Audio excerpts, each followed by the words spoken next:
저는 중급 스터디장을 맡게 된 이지은이라고 합니다. 오늘부터 이제 필수문제 출석 체크를 하는 이제 정식으로 시작하는 날이고요.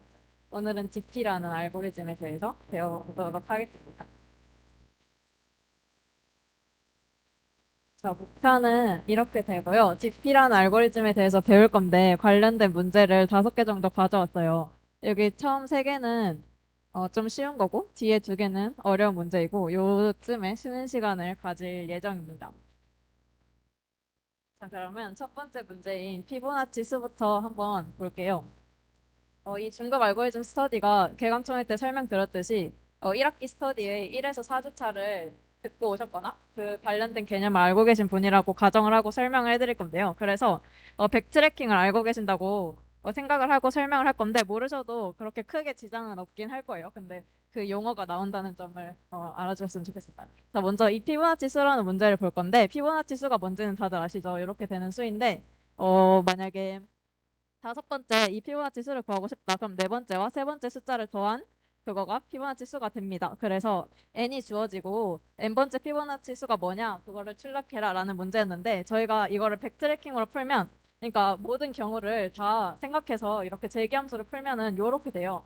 자, 이게 어떤 거냐? 만약에 피보 4, 4번째 피보나치 수를 구한다고 생각해 볼게요. 그러면 0, 1, 1, 2니까 2, 요거를 출력해야 되는 문제라고 쳤을 때 피보 4를 구한다고 치면 피보 3과 2를 더해야 되니까 피보 3과 2라는 함수를 호출합니다. 그래서 피보 3과 2를 또 따로따로 호출해요. 그래서 피보 3을 구할 때는 피보 2와 1을 호출해서 2개의 값을 더해야겠죠. 그래서 피보 2를 호출하고 피보 2 같은 경우에는 피보 1과 0을 더한 값이니까 피보 1과 0을 각각 호출하고 피보 1은 이제 첫 번째 피보나치 수는 이제 1이죠. 그리고 0번째 피보나치 수는 0이니까 이렇게 초기 값을 정해준 피보 1과 피보 0은 이렇게 값을 반환하게 되고 그럼 요거가 2개 더해서 1이 돼서 피보 2는 1 구해졌고 그리고 얘도 지금 피보 1 구했고 그 값을 다시 이제 구해졌으니까 1과 1을 더해서 피보 3은 2가 되고 그걸 다시 이쪽으로 전달해줘서 피보 4는 여기서도 똑같은 방식으로 해오면 2와 1을 더해서 3 그래서 이렇게 최종적으로 값을 구하게 되는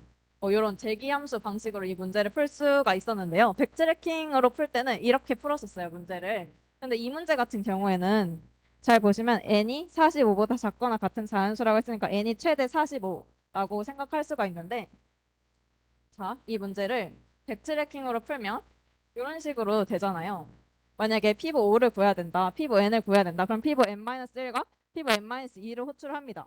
그리고 여기에서도 n-1과 n-2를 호출하고 각각 두 개씩 이렇게 뻗어져 나가죠. 그래서 이걸 총 n 단계 정도 하기 때문에 만약에 피보 n을 구하라고 하면 요거를 n 단계만큼 수행을 할 건데 그 각각의 단계에서 두 개씩 뻗어나가기 때문에 2의 n승 정도의 시간이 걸립니다. 저번 주차 때 시간 복잡도를 배웠었는데 이렇게 이런 식으로 재기함수로 풀면은 이게 5, 2의 n승 정도의 시간이 걸려요. 그래서 코드를 한번 보니까 지금 재기함수로 이 피보나치 수 문제를 풀려고 하는데 n번째 피보나치 수를 구하자라고 했을 때 이렇게 초기값이 아닐 때는 저희가 초기값을 알고 있는 n이 0이나 1이 되지 않았을 때는 그 전 거랑 전전 거를 구해서 리턴을 해주자. 그럼 얘를 또 구하러 또 가고 이런 식으로 재기함수로 되겠죠. 이렇게 2개씩 나눠지기 때문에 결과적으로는 5, 2의 n승이 걸리는데 이 문제 같은 경우는 아까 n이 최대 45라고 했잖아요. 근데 2의 45승은 굉장히 큰 수입니다. 2의 20승이 10의 6승 정도 돼요. 근데 2의 45승은 정말 말도 안 되게 큰 수겠죠. 그래서 저희는 시간 초과를 받게 되고 그럼 백트래킹 말고 다른 방법으로 이 문제를 풀어야겠다라고 생각을 할 수가 있어요.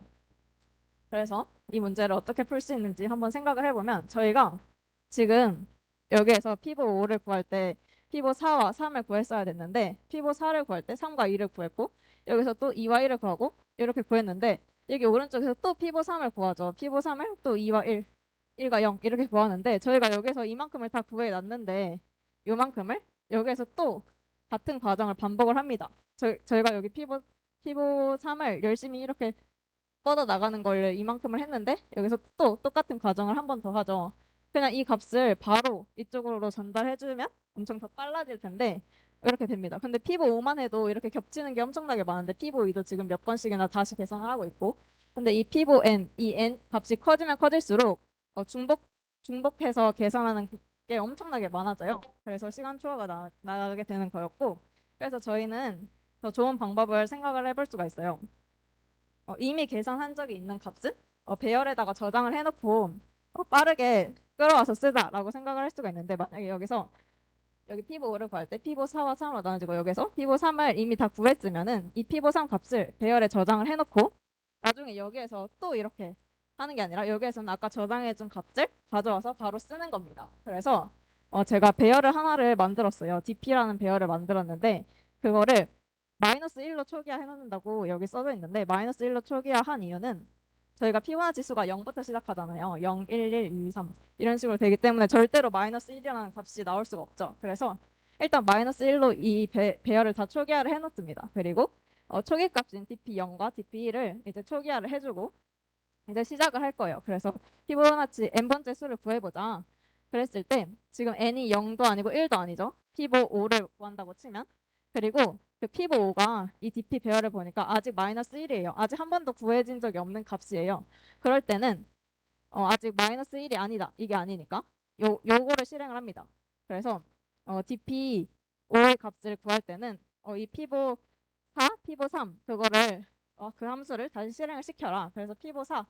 그래서 여기서 아직 이 값이 안 구해졌으니까 요거랑 요거로 이렇게 나눠줍니다. 그리고 피보 4에서도 아직 안 구해졌으니까 이렇게 나눠서 얘들을 다 구하게 되면은 얘네들을 구했을 때는 이제 베이스 케이스 여기 베이스 케이스가 되니까 그 다음엔 피보 2를 구하고 여기 배열에 저장이 되고, 그 다음에 여기서 또 피보 3을 구해서 이 배열에 저장이 되고, 이런 식으로 여기에서 이만큼을 수행을 했을 때 여기 이만큼 배열이 채워지겠죠. 그래서 이쪽 오른쪽으로 왔을 때는 이거를 또 하나하나 수행하는 게 아니라 여기 배열에 있는 요 값을 가져와서 바로 쓸 수 있습니다. 그래서 아까 여기에서 배열을 채웠으니까 이게 지금 마이너스 1이 아닌 경우, 만약에 여기서 피보 3을 또 구하려고 할 때 그때는 이미 배열이 채워져서 마이너스 1이 아닐 테니까 여기서 마이너스 1이 아닐 때는 그 배열에 저장해 놓은 값을 바로 가져와서 써라. 그래서 여기서 그 중복되는 계산을 더 빠르게 할 수가 있어서 시간을 줄일 수가 있습니다. 그래서 저희가 이런 식으로 재계함수 문제 풀었었는데, 이렇게 중복되는 계산들이 있을 때 배열에다가 저장을 해놓고 한 번이라도 계산한 적이 있다면 배열에서 바로 가져와서 쓰다, 이런 기법을 메모이제이션이라고 부릅니다. 그래서 이렇게 메모이제이션으로 저희가 가지치 과정에서 중복되는 거를 빠르게 해결할 수가 있었고, 지금 DP라는 알고리즘을 설명한다고 해놓고 왜 메모이제이션을 설명을 했냐? 그거에 대해서 한번 볼게요. 그래서 저희가 방금 전에 이 문제를 이렇게 풀었어요. 피보 n을 구할 때 이런 식으로 재기함수를 풀었는데, 이거를 탑다운 방식이라고 부르고, 그리고 이거를 이렇게 이 똑같은 건데 이렇게 풀 수도 있어요. 이거는 아까 요거는 피보 5부터 큰 문제부터 차근차근 봐서 작은 문제까지 올라가면서 보면서 풀었는데, 이 바텀업 방식 같은 경우에는 작은 문제부터 하나하나 그 포문을 돌면서 채워나가는 거예요. 그래서 DP0, 1, 그 다음에 DP2부터 n까지 차근차근 이렇게 채워나가는 거를 바텀업 방식이라고 합니다. 그래서 모든 문제를 만약에 탑다운을 풀 수 있다? 그럼 바텀업으로도 풀 수 있고, 바텀업으로도 풀 수 있다 하면 탑다운을 풀 수 있는데, 문제마다 어떤 방식이 더 편한지 그런 게 달라요. 그런 걸 이제 풀어보시면서 어, 이제 그런 거는 감을 익히실 수 있고, 이렇게 문제를 풀 때 탑다운이나 바텀업 방식으로 풀 수가 있구나. 그래서 여기 둘 다 메모이제이션을 사용해서 이 DP라는 배열에다가 피보나치 수 이미 구한 값을 저장을 해놓고 문제를 푼 방식입니다. 그래서 탑다운 같은 경우에는 이렇게 함수로 호출을 해야 되니까 메모리를 더 많이 쓰고 시간도 조금 더 오래 걸린다는 단점이 있는데, 얘는 이렇게 좀 더 직관적이에요. 근데 만약에 바탕업 같은 경우에는 함수를 안 불러도 되고, 그래서 메모리를 더 적게 쓴다는 장점은 있지만 조금 덜 직관적이다. 이 문제 같은 경우에는 간단해서 이것도 직관적인데요? 할 수 있는데, 어려운 문제 같은 경우에는 탑다운이 좀 더 그 점화식을 그대로 쓰면 되기 때문에 간단하다고 할 수 있어요. 그래서 나중에 이거 두 개 다 이용해서 풀어보는 걸 연습을 해보시면 되고요. 그래서 지금 메모이제이션으로 문제를 풀 건데 그거를 풀려고 코드를 구현할 때 탑다운이랑 바텀업이 있구나 라는 것까지 한번 알아봤습니다. 그래서 메모이제이션을 지금까지 왜 설명을 했을까? 그거를 계속 궁금증을 안고 가면서 그게 DP랑 무슨 연관이 있을지 생각을 해주셨으면 좋겠어요. 그래서 그 다음에 여기서 보면은 그래서 저희가 아까 맨 처음에 그 피보나치스 문제를 이렇게 재계함수로 풀었을 때는 두 개씩 해서 n번 반복해야 되기 때문에 5, 2, n승 이렇게 걸리는데 만약에 저희가 이렇게 어, 그 메모이제이션을 활용해서 이렇게 풀었다 그러면은 지금 포문이 n까지 반복하니까 5n, 5n 정도의 시간 복잡도가 걸립니다. 그래서 n이 최대 45였으니까 이 문제를 시간초가 나지 않고 풀 수가 있습니다. 이렇게 DP배열 사용하지 않고 하나하나 재계함수로 구하면 시간이 굉장히 오래 걸리는데 지금 DP배열에 저장을 하면서 탑다운이나 바텀업으로 풀면 시간초가 나지 않고 풀 수 있다라고 이렇게 메모이제이션이라는 기법에 대해서 살펴봤는데 자, 그거를 왜 설명을 드렸는지 이제 한번 알아볼게요. 오늘 원래 DP를 배운다고 했었잖아요. DP라는 알고리즘. DP라는 알고리즘을 배울 건데 지금 메모이제이션이라는 것에 대해서만 엄청 배웠어요. 이거를 이제 DP를 할 때 이 메모이제이션이라는 기법을 사용을 할 겁니다. 그래서 도대체 DP가 뭐냐? 그거에 대해서 이제 한번 DP라는 알고리즘은 자, 무엇인지 읽어보니까 전체 문제를 작은 부분 문제로 나누어서 푸는 방법이라고 써져 있어요. 근데 저희가 저번 주에 그리디를 배웠었죠. 그리디를 배웠었는데 그리디도 전체 문제를 작은 문제로 나누어서 푸는 방법이라고 배웠어요. 그러면 그리디와 DP의 차이점이 있으니까 이게 서로 다른 알고리즘이라고 불러질 거 아니에요. 그리디와 DP의 차이점이 뭔지 한번 생각을 해보면 일단 그리디 같은 경우에는 전체 문제를 부분 문제를 나눠 푸는 대신에 그 부분 문제에서 이 최저일 것 같은 것, 그러니까 최저일 것 같은 것만 탐욕적으로 선택을 해서 나아갑니다. 하지만 DP는 그렇게 하지 않고 모든 경우를 다 체크를 하되 그 중에서 최저인 거를 저장을 하는 알고리즘이에요. 그래서 그리드 같은 경우에는 이제 최적일 것 같은 것만 따라가기 때문에 시간은 더 적게 걸리지만 그렇게 접근을 했을 때 부분 문제의 최적해가 전체 문제의 최적해가 안 될 수도 있는 그런 상황이 있을 수도 있겠죠. 그래서 저희가 증명을 해봐야 된다고 했었고 하지만 DP로 풀면은 이제 모든 경우를 다 살펴보되 그 중에서 중복되는 거를 이제 저장을 해놓고 그거는 계산을 안 한다. 그런 식으로 가기 때문에 그리디보다는 조금 더 시간이 오래 걸리지만 부분 문제의 최적해가 전체 문제의 최적해로 이어진다는 거를 알 수가 있겠죠. 그래서 그리디와의 차이점을 그렇게 알 수가 있었고요. 그 다음에 언제 쓰느냐? 이 DP는 최적 부분 구조라는 상황에서 이거를 씁니다. 이 최적 부분 구조라는 말이 살짝 어려우실 수도 있는데 최적 부분 구조란 이제 DP로 문제를 풀려면 일단 전체 문제를 작은 부분 문제로 쪼갤 수가 있어야 돼요. 그리고 그 전체 문제의 최적해가 이제 작은 부분 문제의 최적해로부터 구해져야 합니다. 그래서 현재 상태로부터 다음 상태를 정의할 수 있다든지 아니면 다음 상태에서 이전 상태를 정의할 수 있다든지 그렇게 해야 되는데 예시를 들어드리면 만약에 피보나치 수에서 만약에 피보 n번째를 구하려면 피보 n-1과 n-2를 더했어야 됐죠. 그렇게 이 부분 문제들로 나눠질 때 그 이전 상태에서 그 다음 상태를 구할 수 있는 그런 상황에서 이 DP라는 알고리즘을 사용할 수 있습니다. 그래서 이 DP가 왜 DP인지에 대해서 궁금하실 수도 있으니까 잠깐 알려드리면 DP는 다이나믹 프로그래밍이라는 의미인데 이 프로그래밍이 보통 프로그래밍하다, 코딩하다 이런 의미로 생각하시는데 이게 이제 계획하다라는 의미로 쓰였대요. 여기서 이 단어가. 그래서 계획을 할 건데 어떻게 계획을 할 거냐? 이제 동적으로 계획을 할 거다라고 했는데 그럼 뭔가 동적이니까 뭔가 시시각각 변하나? 이렇게 생각하실 수도 있는데 이 DP라는 알고리즘 만드신 분이 이 다이나믹이라는 단어가 멋있어 보여서 그냥 여기다가 갖다 넣은 거지 그 동적과는 아무 관련이 없는 알고리즘이라고 합니다. 저도 찾아봤는데 그렇다고 하더라고요. 그래서 아무튼 이거는 동적 계획법, 한국어로는 동적 계획법이라고 하는데 동적이랑은 뭐 그렇게 크게 상관은 없고 아무튼 DP라는 알고리즘이 있다. 그래서 그게 뭐냐 하면은 전체 문제를 부분 문제로 나눠서 풀 건데 그 중에서 중복되는 문제는 이제 메모이제이션을 사용해서 한 번만 계산을 할 거고 전체 문제를 작은 부분 문제로 나눠서 풀면서 이제 나아갈 거다라는 그런 알고리즘이고 탑다운이나 바텀업 둘 중에 하나로 좀 구현을 합니다. 그래서 이렇게 뭔가 말로만 이론을 들으면은 이해가 잘 안 가니까 아까 그 피보나치 문제로 이 DP 알고리즘을 사용해서 어떻게 문제를 해결해 나가는지 한번 볼게요. 먼저 DP 테이블을 정의해야 합니다. 이제 DP라는 배열에다가 어떤 걸 저장할 건지 저희가 이제 규정을 해줘야 하는데 아까 피보나치 수 문제 풀 때는 DPi에다가는 뭐를 담았죠? 이제 i번째 피보나치 수가 몇이냐라는 걸 담았죠. 그래서 저희가 n번째 피보나치 수를 구해야 했으니까 DPn을 출력을 해주면 되는 문제였어요. 그래서 이렇게 DP 테이블 정의해줍니다. 여기다 뭐를 담을 건지. 그 다음에 초기값을 설정을 해줘야 돼요. 초기값을 설정을 해줘야 돼요. 그래서 초기값을 이렇게 베이스 계획수를 하나 설정을 해주고 그 다음에 반복문을 돌던가 아니면 그 재기함수를 돌던가 해서 이제 이 점화식을 이용해서 이제 배열을 차근차근 채워 나가고 마지막에 저희가 원하는 값을 출력을 해주면 됩니다. 그래서 이 DP 알고리즘은 그렇게 크게 어렵지 않아요. 이 점화식만 찾으면 돼요. 다른 거는 초기값 설정해주고 DP 테이블 정해주고 이 점화식 찾는 게 가장 까다로운데 이것만 잘 해주면 어떻게 이 DP 테이블을 잘 채워가지고 문제를 풀 수 있다. 라고 생각을 해주시면 돼요. 그러면 저희가 피보나치 수 문제밖에 안 봤으니까 다른 문제를 보면서 이게 도대체 무슨 소리인지 한번 이해를 해볼게요. 일로 만들기라는 문제를 가져왔는데요. 정수 x에 사용할 수 있는 연산이 세 가지가 있다고 합니다.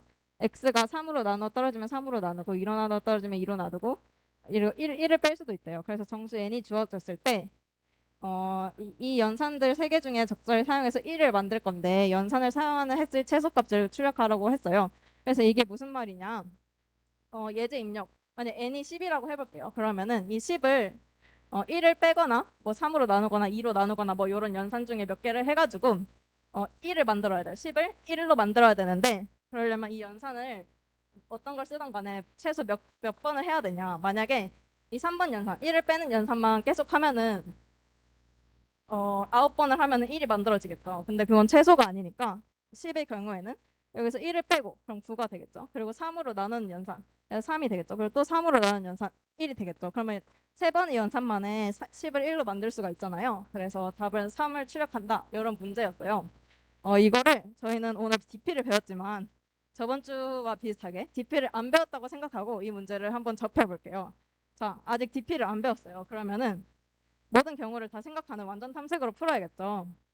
완전 탐색으로 풀면 이 문제를 풀 때 시간 복잡도가 어떻게 될까요? 저희가 이 문제를 보자마자 바로 DP네 하고 이렇게 푸는 게 아니잖아요. 제가 지금 DP로 푸는 거예요. 이렇게 해드리지 않는 이상. 그러니까 이 문제를 저희가 딱 접했을 때 뭐로 풀까라고 먼저 생각을 해봐야 돼요. 뭐로 풀까라고 생각해봤는데 일단은 완전 탐색으로 풀어보자. 그게 가장 간단하니까.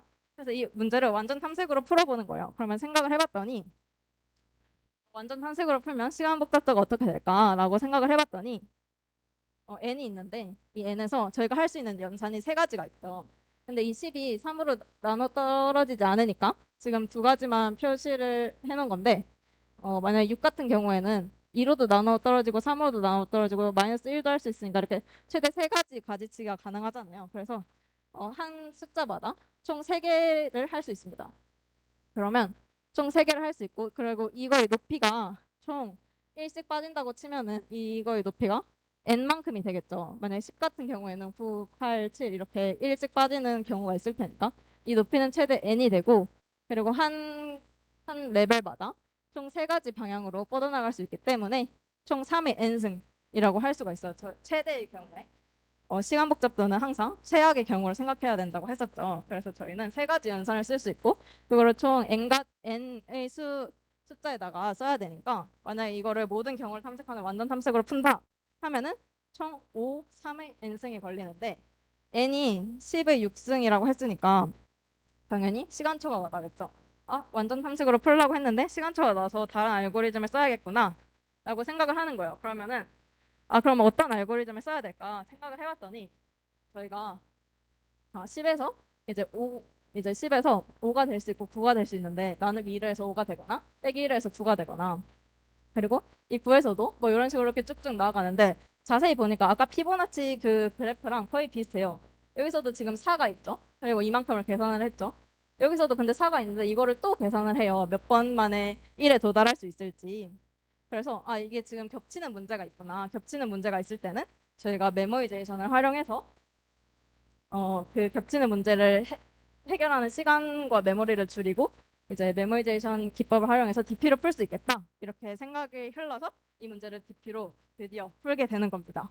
자, 그래서 완전상식으로 풀었더니 시간초가 나서 봤더니 아 이렇게 겹치는 문제가 있구나. 그래서 아 이거 DP로 풀 수 있겠는데 전체 문제를 부분 문제로 나눠서 봤더니 겹치는 문제가 생겨서 DP로 풀 수 있겠다라고 해서 이제 이 문제를 DP로 풀게 되는 거예요. 그래서 자, 이 그래프를 보면은 이거를 한번 해석을 해보면 이 10이 몇 번 만에 1에 도달할 수 있을지 구하는 건데 지금 한 번, 두 번, 세 번 이렇게 해서 최소 세 번 만에 1에 도달할 수 있고 만약에 한 번, 두 번, 만약에 1을 빼는 연산만 계속 한다면 한 번, 두 번, 세 번, 네 번 해가지고 9번 만에 1에 도달하겠죠. 그래서 이거를 가장 짧은 거를 구해야 되는데 만약에 3에서 1에 도달하는 횟수를 1이죠. 그걸 3에다 저장해 놓고 그리고 4에서도 1에 도달하는 횟수를 최소 두 번 만에 도달할 수 있죠. 그래서 여기다가 DP4에다가 2를 저장해 놓는 거예요. 그래서 여기서는 또 가보지 않아도 요거는 이제 4에서 1에 도달하려면 최소 두 번만 가면 된다. 이렇게 계산을 하면 되기 때문에 아까 피보나치 수랑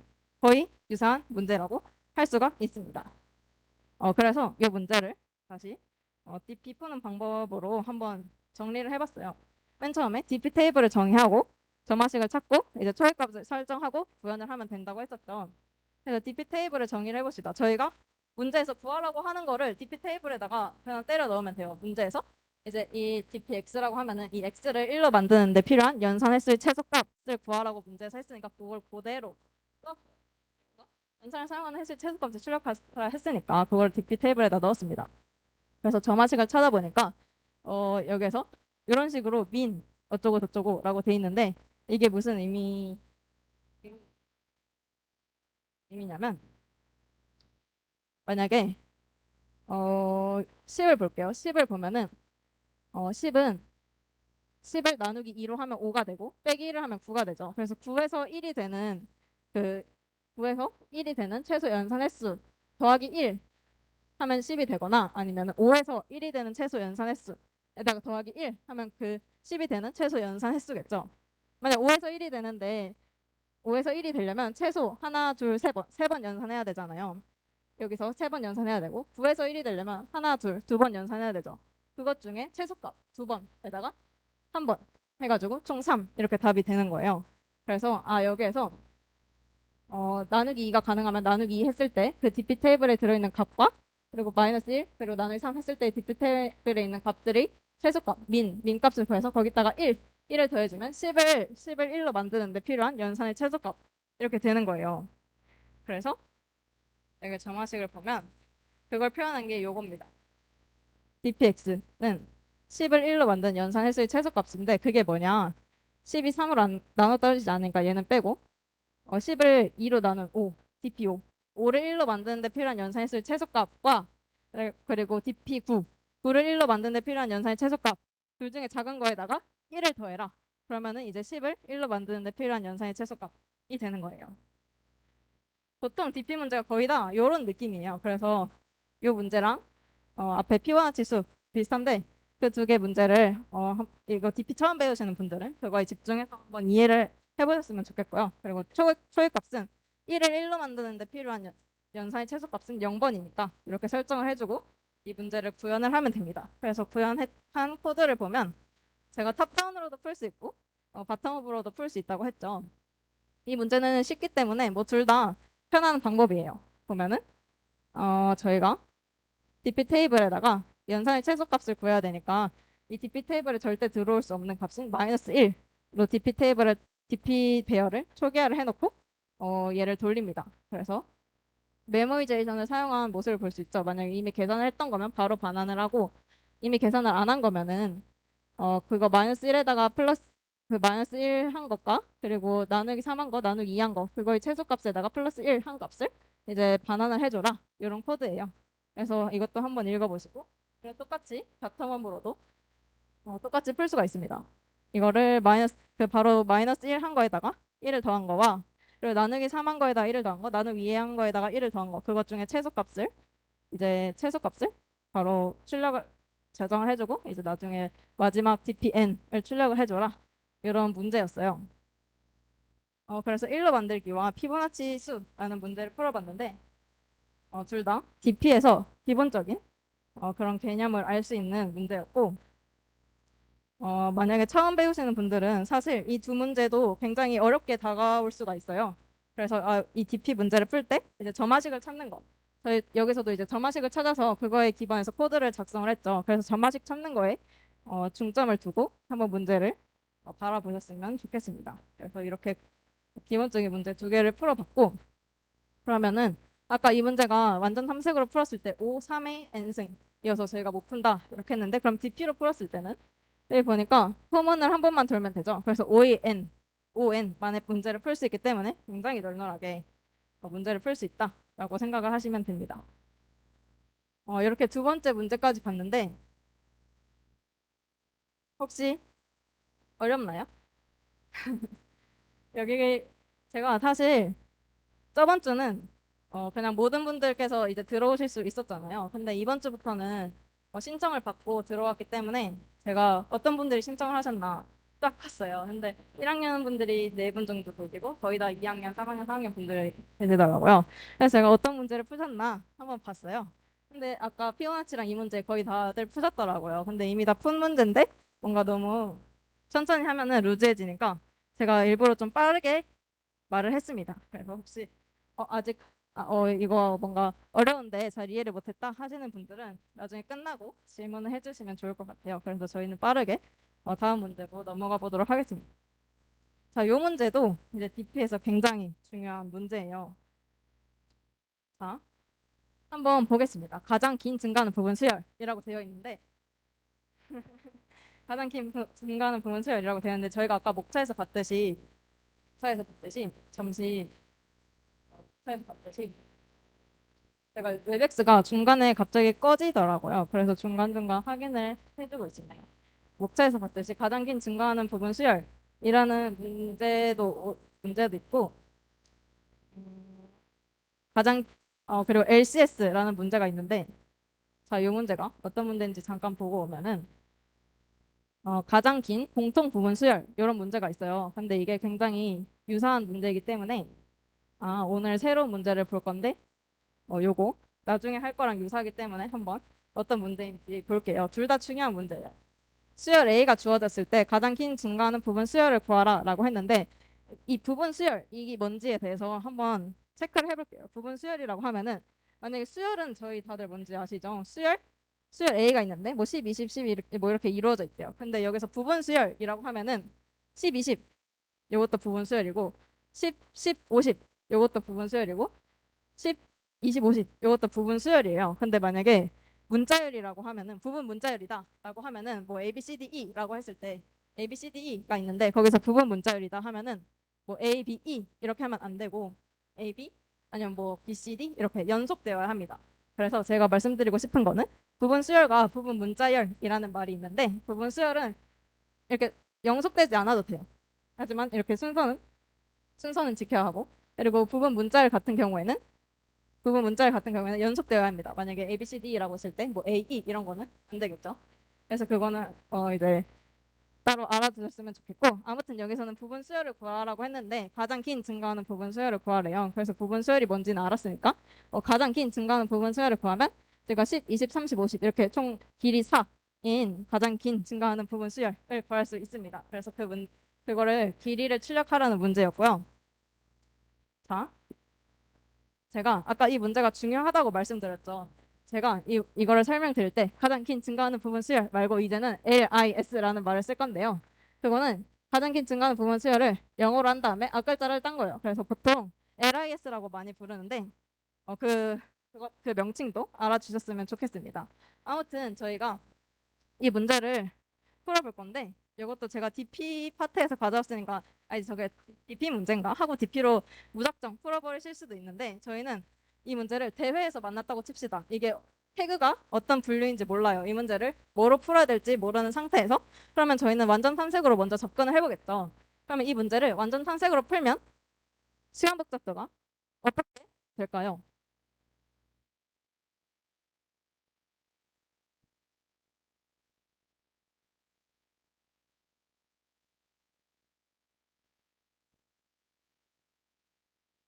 모든 경우의 수를 다 생각을 해보는 게 완전 탐색이죠.